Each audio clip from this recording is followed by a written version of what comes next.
Welcome to the Great Detectives of Old Time Radio. From Boise, Idaho, this is your host, Adam Graham. If you have a comment, email it to me, box13@greatdetectives.net. Follow us on Twitter at Radio Detectives and become one of our friends on Facebook. Facebook.com/Radio Detectives. Before we do get started, I do want to let you know this program's brought to you by the financial support of our listeners. And you can become a monthly supporter of the program at patreon.greatdetectives.net for as little as $2 a month. You can also give a one-time donation at support.greatdetectives.net. And there's also a mailing address at that address as well. All right, well, now it's time for today's episode of Michael Shayne. The original air date, July the 9th, 1945. And the title is Gossip Writer. The Adventures of Michael Shayne, Private Detective.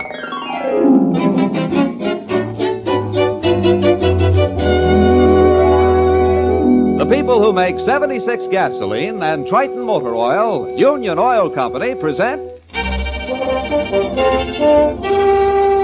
The Adventures of Michael Shayne, Private Detective, starring Wally Maher and Kathy Lewis.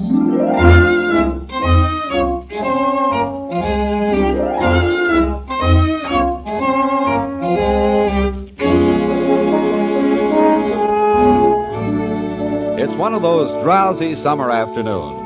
The sort of day executives spend on their favorite golf course, and office workers spend watching the clock. But not Mike Shayne. He's hard at work. Hunched over a desk in his private office, Mike's mind is clicking like a Powell Street cable car. In fact, he's right in the middle of a crossword puzzle. Phyllis Knight, his capable assistant, is daydreaming in the outer office, gazing out a window at San Francisco's rooftops. A quiet day? Let's be frank. It's a downright dull afternoon. But wait. Is this Michael Shayne's office? Yes. Do you wish to see him? Idiotic question. Of course I wish to see him. In there, I suppose. Of all the nerve. Are you Michael Shayne? Oh, yes. And the young lady who was suffering from spring fever is my usually capable assistant, Miss Phyllis Knight. Won't you have a chair? I'm Winifred Spencer. The society columnist? I believe that is the correct title, although most of my readers and radio listeners prefer to call me a gossip writer. I know something of your work as a detective, Mr. Shayne. Well, I'm just an amateur, Miss Spencer, in comparison with you when I think of all the skeletons you've dug out of closets. I'm afraid I've found one too many, Mr. Shayne. I received this letter this morning. I'm going to kill you. Your poisoned words have caused grief, wrecked fortunes, divorce, suicides. Now they're going to cause your death. There are scores who would like to kill you. None has a better reason than I, so I'm going to kill you. What would you do if you received such a letter? I'd read it the second time on a train, a fast train. No, Mr. Shayne. You'd go after the writer, and that's exactly what I'm going to do. You think you know the person? I hope to know tonight. Mr. Shayne, will you and Miss Knight? Will you and Miss Knight be at my home at 8 o'clock? I'm having a dinner party, and I believe you will find the guests interesting. You may even find the person so intent on murdering me. We'll be there, Miss Spencer. Oh, may I keep this note and the envelope, too, please? Of course. And please dress. You're to be friends from out of town tonight. We'll endeavor to be presentable. And I trust prompt. Goodbye, Mr. Shayne and Miss Knight. Goodbye. Mike, you didn't ask her any questions. Well, for the present, Angel, I'd rather she did the talking. Now, I believe she was actually frightened. Oh, she's scared stiff, honey. Her chickens are coming home to roost. Half the people in San Francisco, the so-called better half, would like nothing better than to send flowers to her funeral. Yeah, I guess that's true enough. No, you can't grow up on the right side of the tracks, tattle on your friends, and not get your fingers burned. Hey, isn't there a brother somewhere in the background? A bit younger than the old dame. Went through his money fast, and now they say he's going through hers. I believe he lives with her. Oh. Let's have a look at the note, huh? Envelope plain, business type. Addressed to the old girl at her office. Mailed at 6 p.m. last night. You notice anything odd about the paper? Oh, let me look at it against the light. Watermarked business stationery, Mike. This has been torn. The letterhead's been torn off. Right you are, Angel. Now, look at the typing. Now, it looks almost like a professional job to me. Could be. But come on, let's do a bit of research on San Francisco's society. Oh, that won't be necessary, Mike. I'm one of Winifred's constant readers. Just ask me questions. I'll remember that when the time comes. Now, please, Mr. Shayne, I'd like the rest of the afternoon off. We get a red-hot client, and you want to play. No, dear. I want to get my hair done. We're stepping out in society tonight. Say, I wonder if I got a black tie.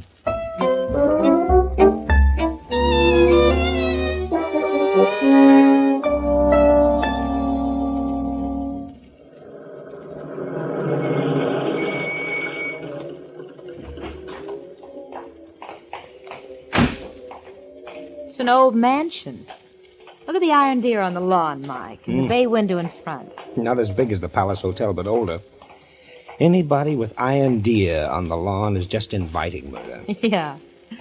Ooh, it gives me the creeps. Ivy all over the walls. Probably some growing inside, too. Yeah. Anyhow, let's find out. Ring the bell.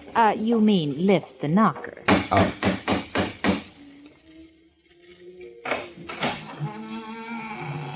This way, please. Bring them in here, Henry. This way, please. Oh, I'm glad you came early. Nice to be here, Miss Spencer. What an unusual house. Oh, yes, this old house is filled with memories.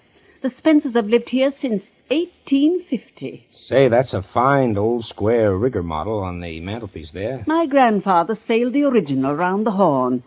He brought most of the furniture you see here with him. Oh? This desk was one of his prized possessions. Well, it looks like it's being put to use these days, too. Typewriter, lots of books. Is this your study? No, I do my work at the office.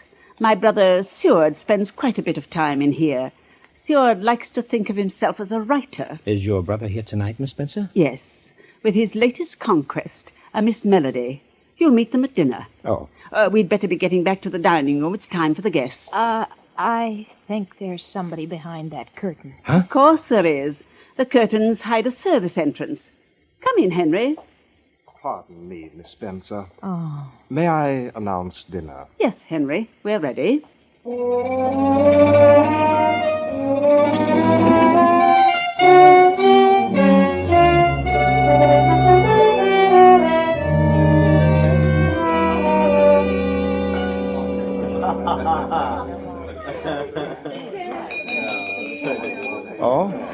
Will you please stop boring one another and listen?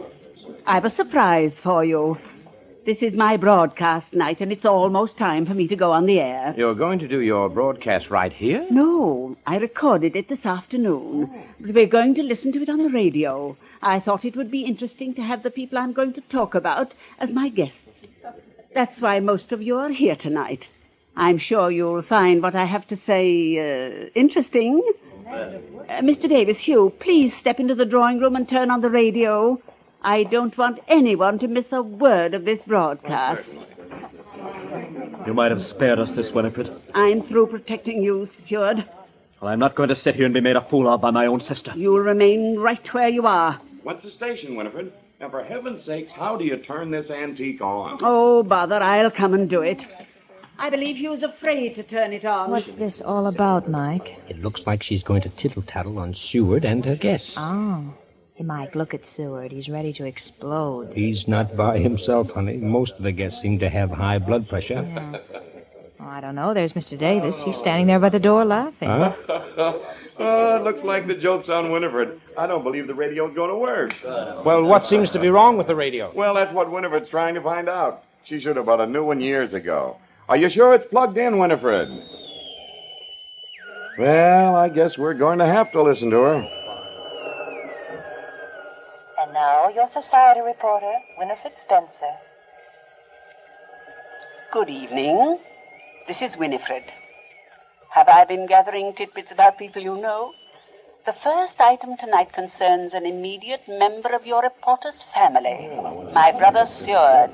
He has played with fire once too often, and I regret to announce that I my won't stay brother and has listen. gone too Come on, far. Merle. She's got no right to talk to me. There goes Seward into the drawing room, and Miss Melody right after him. Oh, come on, Phil. Let's get in there.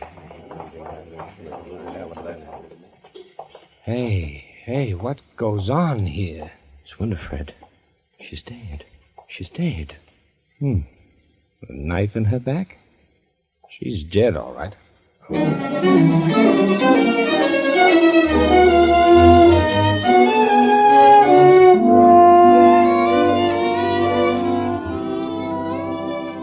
return to Michael Shayne and his adventures in just a moment.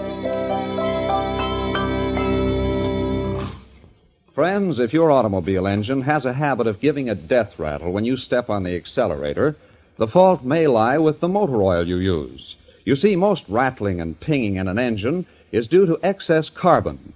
And contrary to popular opinion, nearly all carbon formed in automobile engines comes from the lubricating oil and not from the gasoline, as so many people think.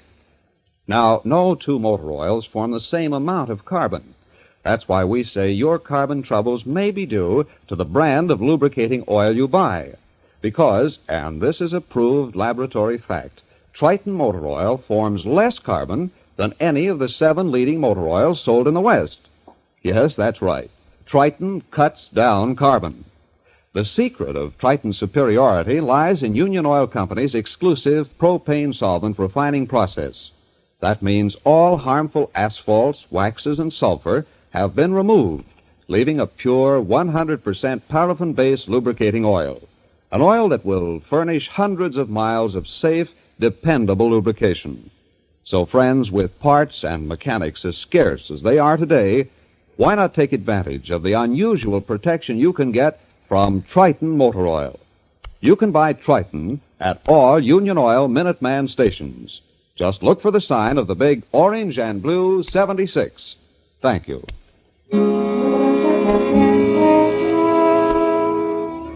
The inspector is on his way. Mike has announced his identity and taken over. 10 minutes has elapsed since someone murdered Winifred Spencer in her drawing room, not more than 12 steps from where a dozen guests sat finishing their dinner. May I have your attention, please? Now, I'm sure that you want to return to your homes, and there's no reason why those of you who were at the table when Miss Spencer met her death should remain. You may leave now before the police arrive, if you wish.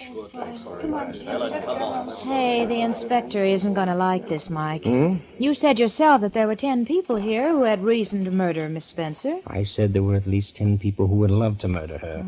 Whoever killed the old dame had a lot stronger motive than revenge, Angel. I let them go because they were cluttering up the place. Now, just the same, the inspector isn't going to like it. What's this I'm not going to like? No. Huh? Mike got big-hearted and let some of the guests go home. We can always bring her back, Phil. Who's left? That's Miss Spencer in the chair with a knife in her back, Inspector. I believe I told you on the phone that her brother Seward took a powder. Yeah.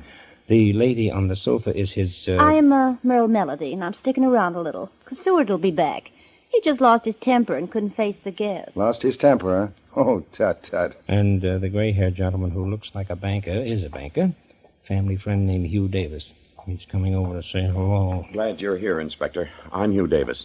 Mr. Shayne has told you of the that's offer. why I'm here. I understand you're an old friend. I suppose I know Winifred as well as anyone in San Francisco. I've been the Spencer's banker for 20 years, Inspector. Did you handle Seward's financial affairs too, Mr. Davis? Yes, although I must say they became rather tangled. Miss Spencer mentioned something about his spending a great deal of money on his new girlfriend. The charming Miss Melody. None of us approved of that infatuation. All this might never have happened. Well, you'd better tell us all about it, Mr. Davis. I'd much rather discuss the matter when Seward is present. Mr. Spencer isn't here. He's flown the coop, so let's have it now. What about Seward and his money? It wasn't his money. Oh, Winifred was generous with him, generous to a fault, in my opinion. Seward spent the last of his fortune more than a year ago. So he has been living off his sister, eh? Yes, Mr. Shayne. Well, it's not a very pretty picture, but you can't hang a man for sponging. Something I'd like to know, Mike. Yeah, what, Angel? I'd like to know what Winifred Spencer said about Seward in her broadcast tonight. It ended rather suddenly here. I picked up the script on the way over, Phil. Just a lot of society gab and a sprinkling of sneers. Right people in the wrong places. Uh-huh. What'd she say about her brother and his girlfriend? Well, let's see. Oh, yes, she said Seward had stepped out of bounds with a chorus girl. They were dropping his name from the social register. Then she said she doubted that Miss Melody would be able to support Seward in the style he'd been accustomed to. Oh, so Sister was going to cut him off. That right, Mr. Davis? Yes, they had a bitter quarrel a couple of days ago. Will Seward inherit Miss Spencer's money, Mr. Davis? I think the proper person to advise you on that matter is Miss Spencer's attorney. Maybe you're right, Davis, but as Miss Spencer's banker, I believe you can answer the question. Well, I'd much prefer that Seward was present, but Well, I don't suppose this is any time to be guarding family secrets. You're right so far. Now, look, if you know anything, spill it. I doubt that there will be more than several $100s in this old house for Seward to inherit. What? Well, what happened to the old lady's fortune? Well, I'd much rather wait. Well, it'll have to come out sooner or later. Winifred and Seward have had the same safety deposit box at the bank for years. Just 3 days ago, Winifred came to my office highly agitated. More than $200,000 in negotiable bonds were missing from the box. And just what has your bank done about finding the $200,000 in bonds? Mr. Shayne, there are times when a bank has to use discretion. We hope to recover Miss Spencer's property without undue publicity or scandal. That's one reason I sent Winifred to you this afternoon. So, Brother Seward raided the box. That is all too evident, There's Miss another Knight. thing quite evident, sir. If you and Miss Spencer hadn't been so cagey, ducking the very thing that little Winifred dished out, scandal, she might be alive right now.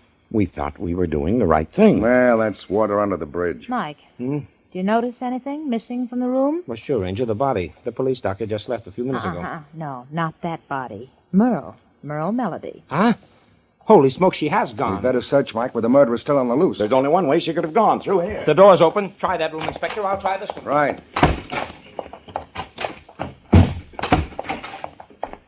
Here she is, on a bed. Is she alive? Oh, I don't know yet. Yeah, she's breathing. Out like a light. Oh, sleeping pills. Yeah, I guess so. Pulse is slow, but regular. Didn't want to answer questions, eh? All right, let her sleep. Let's have a look around while we're back here, Mike. You read my mind, Inspector. Which way is the kitchen, Davis? Next turn to the left and down the hall.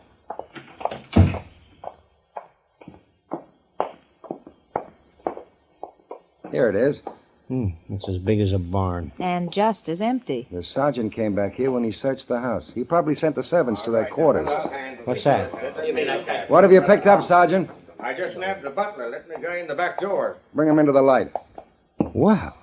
Look who's with him. The missing brother. Thanks, Sarge. I'll take him. All right, sir. Bring him into the drawing room, Inspector.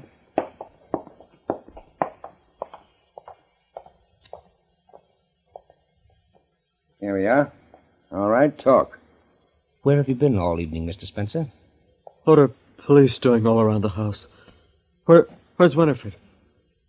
What have you done with Miss Melody? I'll have the answer to my question first, Mr. Spencer. Where have you been? I've walked for miles. I don't know where I've been. You were here when I lost my temper and dashed out, Mr. Shayne. Winifred had no right to humiliate me before my friends. I hated to come back here. Then why did you come back? I don't know. This is my home. Where is Winifred, Merle? Miss Melody's asleep, Mr. Spencer. Your sister is dead. What? Murdered. No, that isn't true. I saw her sitting in that chair when I ran out the front door. Yes, Spencer, she was there. It also looks as if you stopped long enough to stick a knife into her back. No, I didn't do it. I might have wanted to, but I didn't. Just a minute, Henry. Where are you going? To my quarters, sir. You'd better stick around. Say, where were you when Miss Spencer's broadcast began? Oh, yes, I recall. I was preparing to serve the coffee, sir. I saw you going toward the side entrance to the drawing room when Miss Spencer left the table to turn on the radio. Oh? So you entered the drawing room by the side door, just ahead of Miss Spencer? I did not, sir. The door was closed. I stood outside listening. I never miss one of Miss Spencer's broadcasts. Why did you lie to me about serving the coffee? I was frightened. You don't look like the type that frightens easily. Were you outside with Mr. Spencer? No, I heard someone at the back. It was Mr. Spencer. I let him in. Didn't the sergeant tell you to stay in your room? I have always answered the door, sir. That's probably the only truthful answer you've given me. Inspector. Yeah? Want to help me with an experiment? What are you going to do, Mike? I'd like to refresh my memory, Inspector. Let's all go into the dining room. Now, there's one thing I want to find out. All right, everybody, please take the places you had when Miss Spencer turned on the radio. I see. Mr. Davis, when I give the word, you ought to get up and walk to the radio in the drawing room. Yes? Wait a few seconds and call just as you did at dinner. Very well. Phil, you be Miss Spencer and answer him. All right, Mike. Henry, you had better take your eavesdropping post by the side door, if that's where you really were. Yes, sir. Mr. Spencer, when Mr. Davis returns to the dining room, I want you to run into the drawing room. Oh, do I have to go through with this again? Yes, you have to go through with it again. No, I can't. I What? Seward. Seward has fainted. Was that what you wanted to find out, Mike? No. No, that wasn't on the schedule, Angel.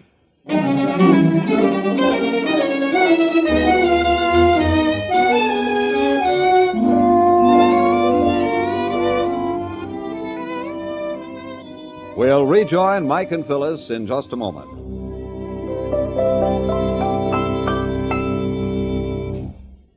Ladies and gentlemen, an automobile radiator that's clogged with rust and scale is a menace to your gas coupons. Yes, that's right. You see, choked water lines block the easy flow of the water. That means your motor heats up more than it should. And that spells trouble because motors, when too hot, can waste gasoline. Now, another thing which many people overlook is that cars driven around town with constant starting and stopping get hotter than those driven on the open road. So, even if you aren't planning any trips this summer, it's a good idea to drop in at a Union Oil station and ask the Minuteman to clean out your radiator. This service takes but a few minutes and works like magic.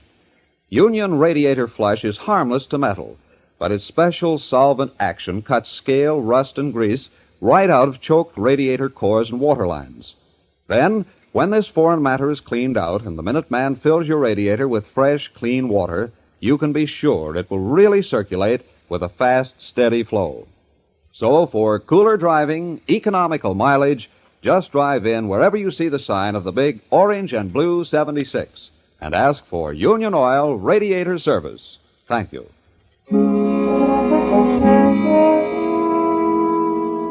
A couple of minutes has passed.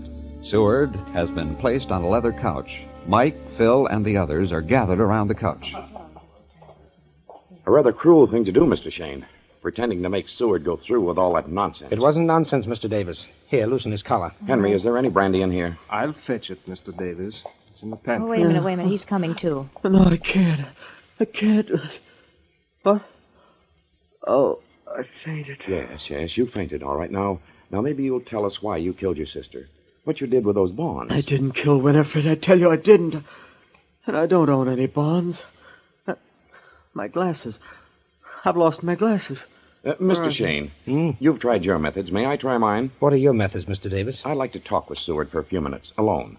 I've known him since he was a boy. That's up to the inspector. Why not let him talk, Mike? My men have the place corked up like a bottle. Well, okay, but remember, we'll be just outside the door.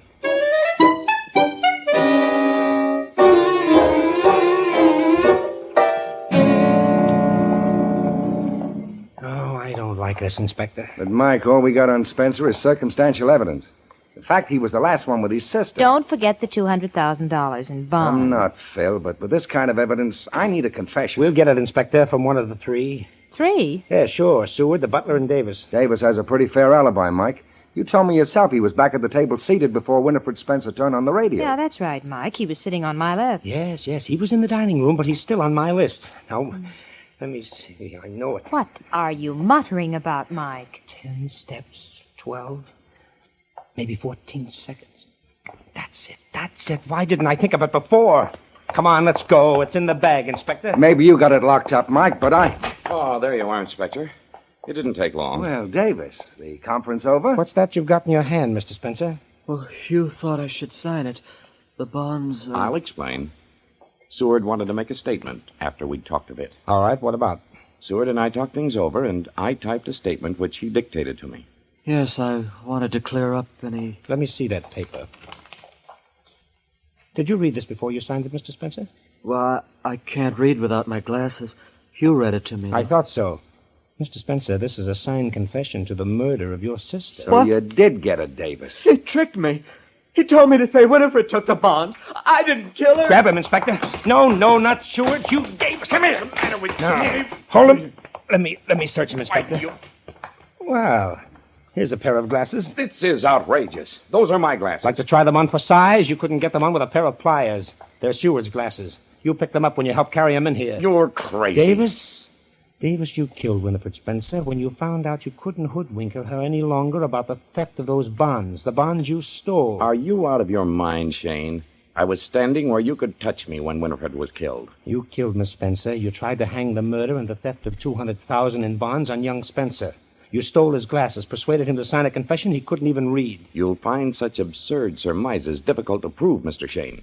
I couldn't have killed Winifred, and all of you know it. Mike, I really don't see how it was possible. I was with you in the dining room when Winifred was killed. I was standing within plain sight of at least a dozen people. Can you answer that one, Mike? I don't have to, Inspector. It has nothing to do with the killing. I think you're all familiar enough with a radio set to know that after you switch it on, it takes a few seconds to warm up. A few seconds, yes, but I was in the dining room considerably more than a few seconds, Mr. Shayne. Besides which, I was carrying on a conversation with Winifred, in full view of you all. A one-sided conversation. Winifred didn't answer. Very convenient of you to think of that now, Mr. Shayne, but hardly enough to charge me with murder. I'm afraid Mr. Davis has a point there, Mike. Mr. Davis has a point in that I was half asleep when I should have been wide awake. I heard the noise that was the clue as to who killed Winifred Spencer. All of you who were in the dining room heard it, too, but no one thought anything about it. You mean the snap of the radio switch? Well, I heard Miss Spencer turn it on, too. But that's just where we were all wrong, Angel. We didn't hear the radio switch when Miss Spencer turned it on. Mr. Davis? Yes? This is what you did. You saw that the radio was plugged into a light switch. So you switched off the light. That meant that when Miss Spencer switched on the radio, nothing happened. You grabbed her, slapped your hand over her mouth, and stabbed her. Then you walked to the dining room door, stood there talking, and when sufficient time had elapsed, sufficient time that you felt you had an alibi, you slipped your arm behind the wall, pulled on the light switch, and about 10 to 15 seconds later, the radio came on. Anything to say to that, Mr. Davis? From the look on his face, you must have been right, Mike. Oh, I know I'm right. His efforts at blaming young Spencer will hold up in any court. Okay, here's yours, Inspector.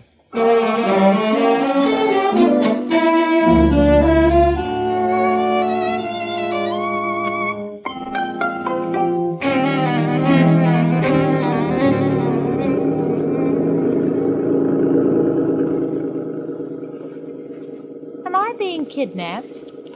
This isn't the way home. I've got to get that society clam bake off my conscience, honey. We're heading for Fisherman's Wharf. Oh. Maybe a nice cold lobster. Jeepers. We forgot all about Merle Melody. Oh, the Sleeping Beauty? Well, she's young Spencer's problem now. Mike, what made you so sure Davis was the murderer? Oh, he kept tipping his hand. Yeah, but that radio business was a clever alibi. Not too clever, Inspector. He counted on the noise covering up the click of the switch. His timing was bad. It didn't. Yeah. We both heard the snap, but we weren't thinking fast. Well, maybe you can tell me one other thing, Mike. I'll make a stab at it, Angel. Oh, don't use that word. I only wanted to know if they serve crab louie where we're going. When you look like that, Angel, they'll serve you anything. Oh.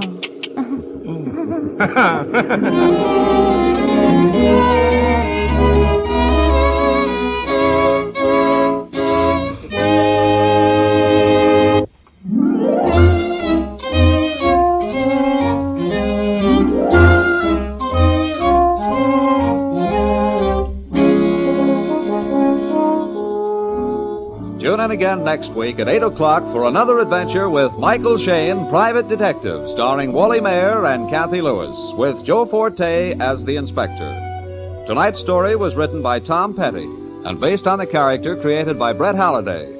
Music was composed and directed by Bernard Katz. This is John Lang saying goodnight for the people who make 76 gasoline and Triton Motor Oil. Union Oil Company.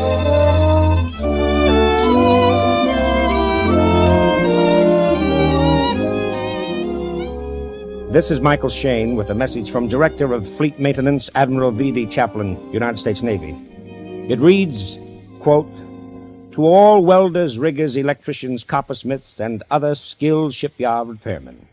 Subject, fleet maintenance. There is a serious skilled labor shortage in all West Coast shipyards due to heavy battle damage suffered by our warships in recent weeks. For 3 straight months, Nip planes have hammered at our fleet off Okinawa. One day alone, late in May, 11 of our ships were hit. Not every day is that bad, but every day is bad enough. Until these smashed ships can be patched up or rebuilt, they are as total a loss to the fleet as if they were sunk. This is an urgent appeal to all skilled workers who may be able to qualify as shipyard repairmen to apply at once to the nearest United States Employment Service office. Unquote. Well, that pretty well tells it, friends, except to say that if you can qualify as a shipyard repair worker, apply at once. You'll find the number of the nearest United States Employment Office in your phone book.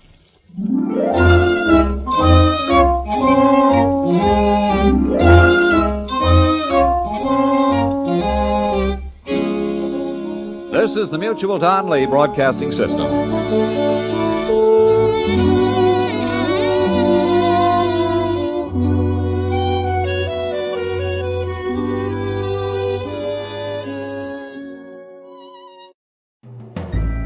This is Andrea J. Graham, author of the Web Surfer series, oh, and of Madam's Wife.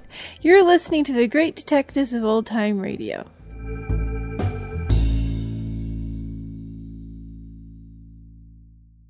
Welcome back. Well, I have to say that this gossip writer was scared, but apparently not so scared that she wouldn't invite all the people she suspected of threatening her there and then provoke them.